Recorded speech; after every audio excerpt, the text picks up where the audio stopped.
कहानी की शुरुआत एक बेहद खूबसूरत शहर से होती है, जहां हर कोई खुश था, जहां हर किसी की इच्छाएं पूरी होती थीं, जैसे कि वह कोई जादुई शहर हो। लेकिन यह सब ज्यादा समय के लिए नहीं था। एक बहुत बड़े युद्ध के बाद इस शहर में जो कुछ भी हुआ वह सब खत्म हो गया। शहर पर ऐसे बादलों का कब्जा हो गया जिसके कारण सूरज चमकना बंद हो गया और बादल कभी बरसे ही नहीं। एक बहुत बड़े युद्ध के बाद इस शहर में जो कुछ भी हुआ वह सब खत्म हो गया। एक सैनिक ने पीटर को बचाया था और वह एक पिता की तरह उसका पालन पोषण कर रहा था। इस समय वह पीटर को बाजार से नाश्ता खरीदने के लिए पैसे देता है, लेकिन जब पीटर बाजार जाता है तो उसे भोजन की जगह एक लाल टैग दिखाई देता है। वह खुद को अंदर जाने से रोक नहीं पाता और खाने के पैसे के बदले में उस महिला से सवाल करने लगता है। यह महिला पहले से ही पीटर के बारे में बहुत कुछ जानती थी। ये सब देखकर पीटर को बहुत आश्चर्य हुआ। लड़की पीटर से कहती है कि तुम्हारी बहन अभी भी जीवित है। यह सुनकर पीटर हैरान रह गया, क्योंकि सैनिक के अनुसार युद्ध में उसका पूरा परिवार मर गया। लड़की पीटर से कहती है कि आपने सिर्फ एक सिक्का दिया है और बदले में आप सिर्फ एक सवाल पूछ सकते हैं, जिससे आपकी परेशानी आसान हो जाएगी। आप अपने प्रश्न के बारे में सोचें। काफी सोचने के बाद पीटर भी उस लड़की से पूछता है कि अब मैं अपनी बहन से कैसे मिल सकता हूँ। लड़की जवाब देती है कि एक हाथी तुम्हें तुम्हारी बहन से मिलवा सकता है। ऐसी बेवकूफी भरी बात सुनकर पीटर का पूरा मूड खराब हो गया। वह यहाँ से निकलकर घर आ जाता है। इसलिए घर आने के बाद भी उन्हें भोजन लाने के बजाय मार्च करने की सजा दी गई। वह सिपाही को सब कुछ बताता है कि कैसे एक महिला ने उससे कहा कि उसकी बहन जीवित है और वह एक हाथी के माध्यम से उससे मिल सकता है। लेकिन सिपाही का कहना है कि यह सब झूठ है। साथ ही सिपाही उसे एक कहानी भी सुना रहा था, जो उसके जैसे ही सिपाही की थी।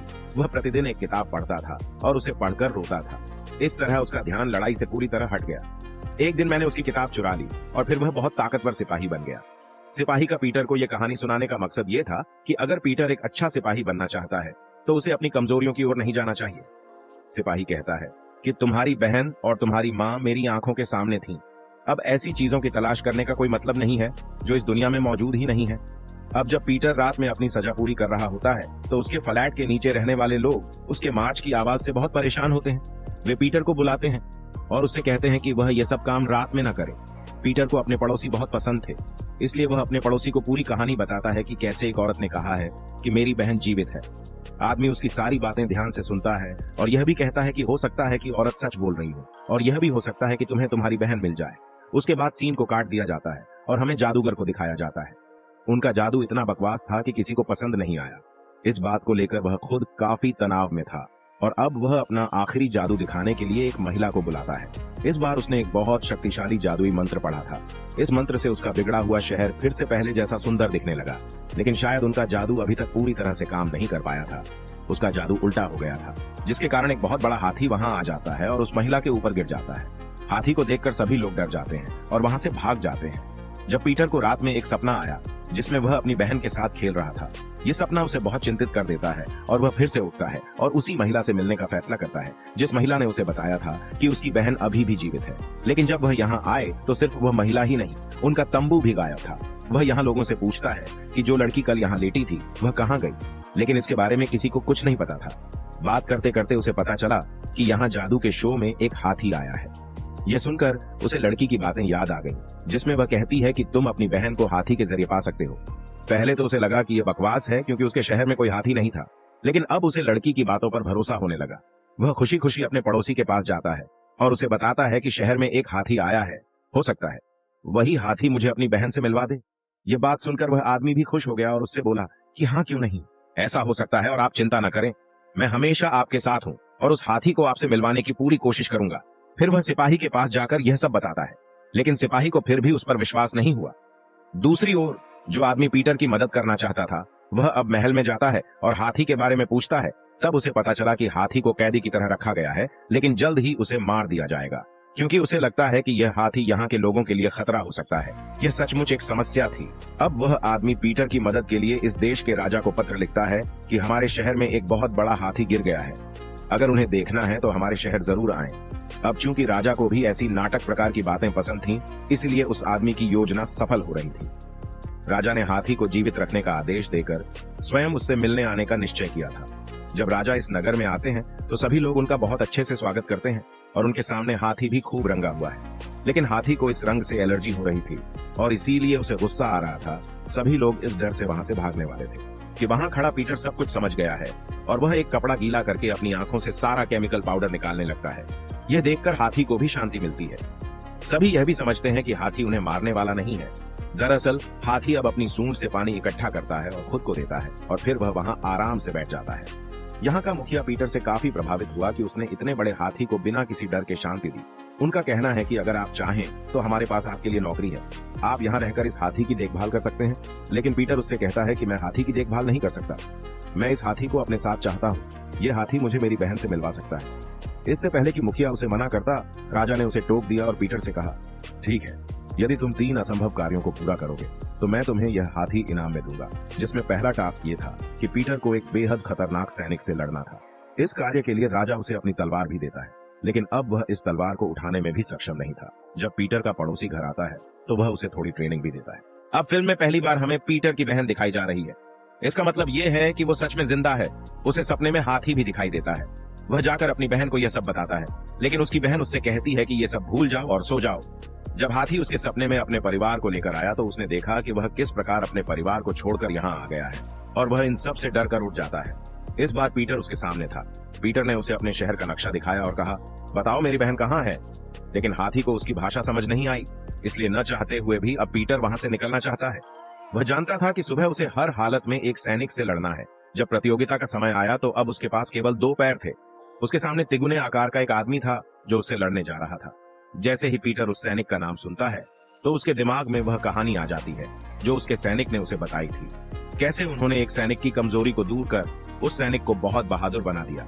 वह वही सिपाही था जो पतरस से लड़ने जा रहा था। पीटर के मन में विचार आया कि उससे लड़ने की बजाय उसकी कमजोरी को उसके सामने लाकर उसे हराना चाहिए, यानी कि उसी किताब को उसके सामने लाकर हराना चाहिए जो उस सैनिक की कमजोरी थी। ये सोचकर पीटर वहां से भाग जाता है और वो सिपाही भी उससे लड़ने के लिए उसके पीछे था। पीटर किसी तरह खुद को बचाकर बड़ी मुश्किल से अपने घर पहुंचा। वह किताब लाता है और सिपाही के सामने रख देता है।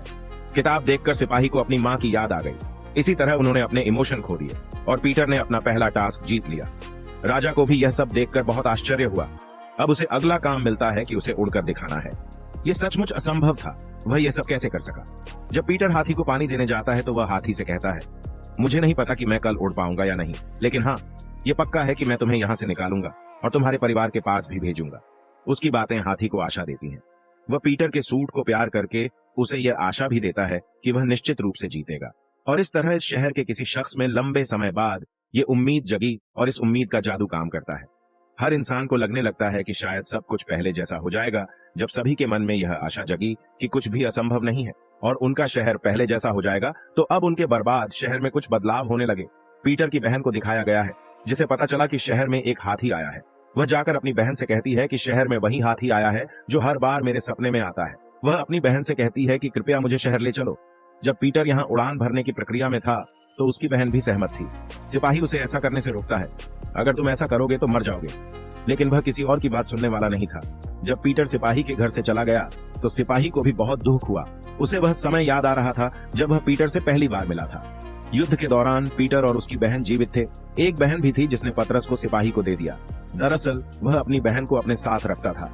अब सिपाही की जिम्मेदारी पीटर पर थी, लेकिन साथ ही सैनिक को भी युद्ध में भाग लेना पड़ता था। तो जैसे ही वह वहां से आगे बढ़ा तो उसके पीछे एक बड़ा धमाका हुआ। सिपाही सोचता है कि शायद उसकी बहन और पीटर की बहन यहीं मर गई। वैसे भी दृश्य काट दिया गया है और हमें पीटर दिखाया गया है जो शहर की सबसे बड़ी इमारत है। और जैसे ही वह वहां से कूदा, उसके बैग से एक पैराशूट निकला जिसके कारण वह हवा में उड़ने लगा। ये पैराशूट उसने खुद बनाया था। उसके इस आविष्कार को देखकर हर कोई बहुत हैरान हो गया और इस तरह उसने अपना दूसरा टास्क भी जीत लिया था। शहर आई। उसकी बहन भी उसे देखकर बहुत खुश हुई, लेकिन वह नहीं जानती थी कि पीटर उसका भाई है। राजा पीटर को तीसरा काम देता है कि उसे शहर के मुखिया को हंसाना होगा, क्योंकि अभी कुछ समय पहले राजा को पता चला कि नगर का मुखिया कई वर्षों से हंसा नहीं है। युद्ध में अपने भाई की मृत्यु के बाद से वह हंसा नहीं है। पीटर के लिए यह काम भी बहुत मुश्किल है। वह शहर के मुखिया को कैसे हंसाएगा। वह आगे बढ़ा तो हाथी के साथ था। तभी हाथी के पास उसकी बहन आती है और पूछती है कि तुम बार बार मेरे सपने में क्यों आते हो। इससे पहले कि पीटर कुछ समझ पाता या हाथी उसे कोई संकेत देता, उसकी बहन आकर उसे यहाँ से ले जाती है। अगला दिन आया और पीटर को अपना तीसरा कार्य पूरा करना था। वह सभी को एक अजीबो गरीब चुटकुला सुनाते हैं। वहाँ इस मजाक पर कोई नहीं हंसा। शहर का मुखिया कैसे हंसता है। वह हंसती है ताकि पीटर जीत जाए, लेकिन राजा उसकी चालाकी को समझ रहा था और इस प्रकार वह पतरस को हारा हुआ कहता है। पीटर बहुत दुखी है। साथ ही राजा यह भी घोषणा कर देता है कि इस हाथी को बांधकर यहाँ से ले जाया जाए। पीटर कहता है, नहीं नहीं रुको, कृपया रुको। वह राजा से अनुरोध करता है कि कृपया हाथी को छोड़ दें। पहले मैं अपनी बहन के पास ले जाने के लिए हाथी लाना चाहता था, लेकिन आप ये भी सोचिए कि इस हाथी का भी एक परिवार होता है। मुझे उसे उसके परिवार के पास ले जाना है। कृपया उसे मुझे सौंप दीजिए। लेकिन जब राजा ने उसकी बात नहीं मानी तो हाथी को गुस्सा आ गया। वह अपने मुंह से अजीब सा पानी निकालता है और राजा के ऊपर गिरा देता है। यह देखकर सभी लोगों के साथ साथ शहर का मुखिया भी हंस पड़ता है। अब पीटर, जो 1 मिनट पहले हार गया था, उसका दिल जीत में बदल गया था। यदि राजा इस पर सहमत हो जाता तो पतरस ने नगर के मुखिया को हंसाया। पीटर ने खुशी से हाथी को अपने सिर पर रख लिया। सभी लोग बहुत खुश थे और अब सीन काट दिया गया है और हमें जेल का सीन दिखाया गया है, जहां जादूगर को कैद किया गया है, जिसकी वजह से हाथी शहर में आया था। पीटर उसके पास जाता है और कहता है, कृपया कुछ जादू करें ताकि हाथी अपने घर वापस चला जाए। परंतु जादूगर कहता है, मेरा जादू काम नहीं करता, मुझे अपने जादू पर बिल्कुल भी विश्वास नहीं है। तभी उनके बगल में बैठी एक महिला कहती है, नहीं नहीं, आपका जादू बहुत अच्छा चलता है। तुमने जादू कर दिया कि हमारा शहर पहले जैसा हो जाएगा, तो देखिए आपका जादू काम कर रहा है। ऐसे में कई लोगों के मन में उम्मीद जगी है कि उस हाथी के आने से यहाँ कुछ भी हो सकता है, और इसी उम्मीद की वजह से ये शहर पहले जैसा बनता जा रहा है। अब जादूगर को उसकी बातों से प्रोत्साहन मिला। वह अब बहुत आत्मविश्वास के साथ सबके सामने आए थे। वह अपने कुछ जादुई मंत्र फिर से पढ़ता है, जिसके कारण हाथी वास्तव में वहां से गायब हो जाता है। ये सब देखकर लोग बेहद खुश हैं। उनकी उम्मीद और भी पक्की हो गई है कि यहाँ कुछ भी हो सकता है, और उनकी सोच और आशा का जादू यह था कि उनके शहर पर छाए बादल अब गायब हो रहे थे। कई साल बाद पहली बार उनके शहर में सूरज की रोशनी पड़ी। सब कुछ ठीक था, लेकिन पीटर को नहीं पता था कि उसकी बहन कौन है और कहाँ है। इतने में उसकी बहन उसके सामने आ जाती है और कहती है, तुमने उस हाथी को वापस क्यों भेज दिया? वह हाथी मुझे मेरे भाग्य तक ले जाने वाला था। अब बहन उसे देखकर वहां से दूर ले जाती है। अंत में वह हाथी यहाँ आता है जिसने पीटर को पाला था। अपनी बहन को देखकर सिपाही को सब कुछ याद आ जाता है, और उसे यह भी याद है कि युद्ध के दिन जब उसे लगा कि उस विस्फोट में उसकी बहन और पीटर की बहन की मौत हो गई, तो ऐसा नहीं हुआ होता। यानी सिपाही ने पीटर की बहन को पहचान लिया। आखिरकार पीटर को उसकी बहन मिल गई। वे एक दूसरे से मिलकर बहुत खुश हुए। पूरा शहर अब पहले जैसा हो गया था, जहां सब कुछ बहुत सुंदर था और सब कुछ संभव था। पूरा परिवार एक साथ खुशी से रहता था। वहीं हाथी को भी यहाँ दिखाया गया है, जो आखिरकार अपने परिवार से मिल गया है। लेकिन वह पीटर को कभी नहीं भूल सकता। उसे बार बार पीटर का चेहरा याद आता है, जिसके साथ ये कहानियां खत्म होती हैं।